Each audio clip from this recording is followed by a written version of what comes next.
Hello and welcome to Realeconomy. If you've ever used an app to order a late night food delivery or book a plumber, then you've most likely tapped into the platform economy. It's one of the most important new transformations in the world of work, and right now the big debate in Europe is over working conditions. Coming up, Fanny Gorre meets some food delivery riders in Barcelona with different views on a new Spanish law classing them as employees. But first, here's your crash course on what exactly platform work is. Digital platform work, also known as the gig economy, has increased fivefold in the last decade.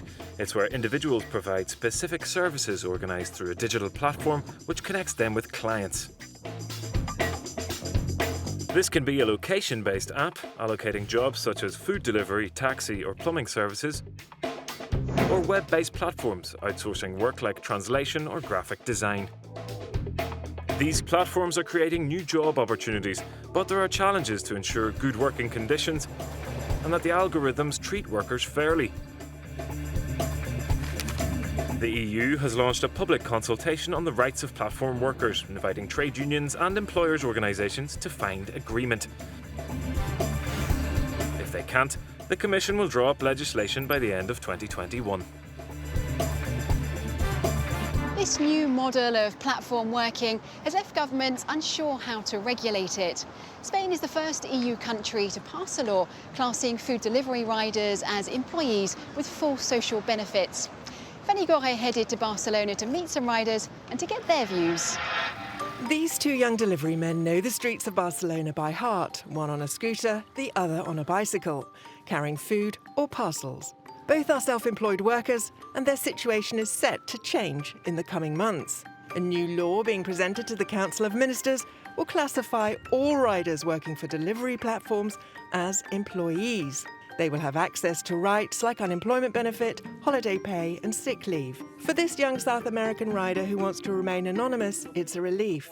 What the government is proposing is that these companies give us a minimum wage, sick leave, life insurance, a vehicle, so that we can work properly, because we spend up to 12 hours a day working to receive sometimes less than the minimum wage. This young man is paid by delivery according to the prices set by the platform. As he can't afford a motorbike, he works on a bicycle, which he says is a big disadvantage. I've never made €1,000 a month. By bicycle, it's very difficult to manage it because you have to work long hours. It's exhausting. If you don't connect to the platform, if you do something wrong, if you cancel too many orders, they just cancel your account. A minimum wage, work accident insurance, or a control of profile cancellations. That's what riders like this young man hope for with this law. In Spain, there are already delivery platforms that use the wage model, but Jordi, who works 40 to 50 hours a week, prefers to remain independent. Looking at what the competitors are doing with the employees, I think that I'll have a contract of 15 to 20 hours, which will be very prejudicial. On the one hand, to the freedom and flexibility I have today, and it'll make my income drop drastically.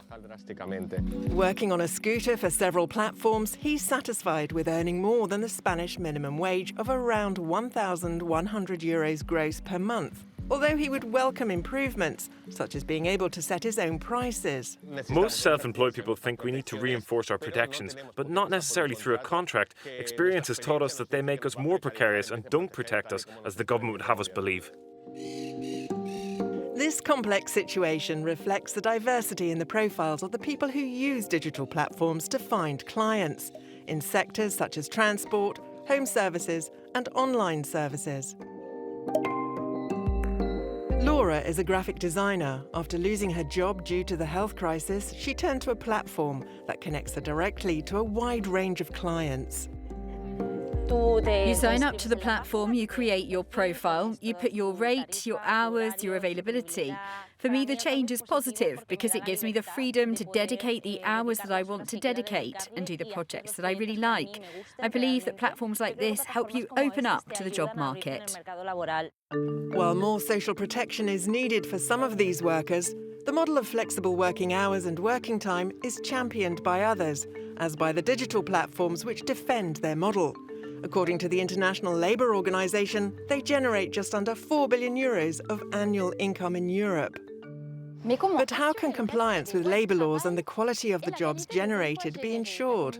The European Commission has launched a consultation to improve the protection of workers on digital platforms. I asked the European Director General for Employment in Brussels. This very promising sector has a lot of good dimensions, such as a better work-life balance for people, more flexibility, access to the labour market for people who are sometimes in very difficult circumstances. But it needs to be a sustainable model on which it is based. Otherwise, what would happen is you would come to different solutions in different member states, which will be negative in the context of the single market. Well, I can speak now to Uma Rani, a senior economist with the ILO, the UN agency that sets international labour standards. Uma, let's start there with that consultation by the European Commission. Is there something that you welcome? We have to remember that digital labour platforms work across borders.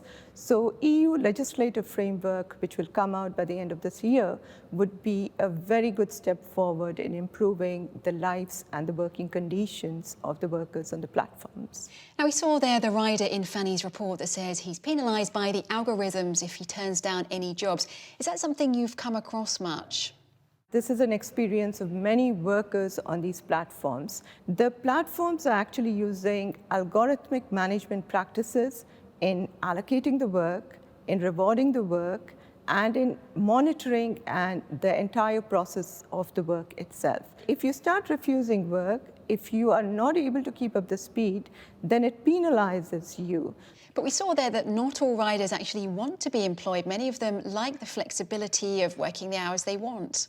The reason why this particular rider wants to work for very long hours is because of the gamification process that these platforms have. So they have a lot of bonuses and incentives. Then over a period of time, what happens is that the amount of work that you are receiving actually comes down, the pay you are getting comes down, and that's where the frustration comes in. But people in many industries choose to be self-employed. What's the issue here with platform work? The problem becomes when self-employed becomes a disguised self-employment, where you are an employee, but you are asked to become self-employed and you do not get any of the benefits. There are no regulations, so they are self-regulated and they decide what the status of the worker is, what the price of a ride or price of a task is, which is what becomes very problematic.